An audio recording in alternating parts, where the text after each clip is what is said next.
ज्यावेळी पूजा बांधतो त्यावेळी नुसती मूर्ती जर ठेवली तर ती जिवंत वाटत नाही।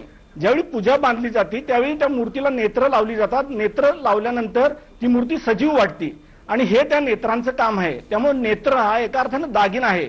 नेहमी जी वापरली जातात ती पंचधातूची नेत्र असतात ज्याच्यावर वरती रंगवलेलं असतं। मुळात एक गोष्ट असा गैरसमज झालाय की काय असं मला वाटतंय की नेत्र बसवली म्हणजे मूर्तीत काहीतरी कोंदण करून बसवली आणि नंतर ती काढली, असा जर गैरसमज झालेला असला तर तो पहिला गैरसमज सुधारून घ्यायची आवश्यकता आहे। असं झालेलं नाही आहे।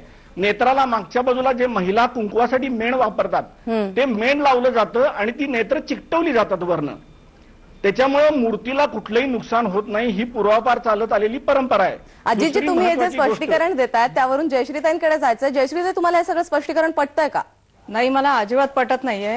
म्हणजे पुजाऱ्यांचा मी पूर्ण मान राखते, ते अनेक वर्ष तिथे पूजा मान राखते। शास्त्र मानायचं मला म्हणजे मला कळतच नाहीये काय म्हणायचं की अजितजी, त्यांना त्यांचं मांडू देत म्हणणं आधी। हिरेजडीत नेत्र आहेत हा दागिना आहे म्हणतात ते। बाकी सगळे अलंकार ठीक आहे, अलंकार आपण महिला पण घालतो, पण तुम्ही आता देवीच्या मूर्तीवर जी मूर्ती आपल्याला नेहमी बघायची सवय आहे त्या मूर्तीवर तुम्ही मेणाचा लेप लावणार आणि त्याच्यावरती हिरेजडीत लेन्स लावणार।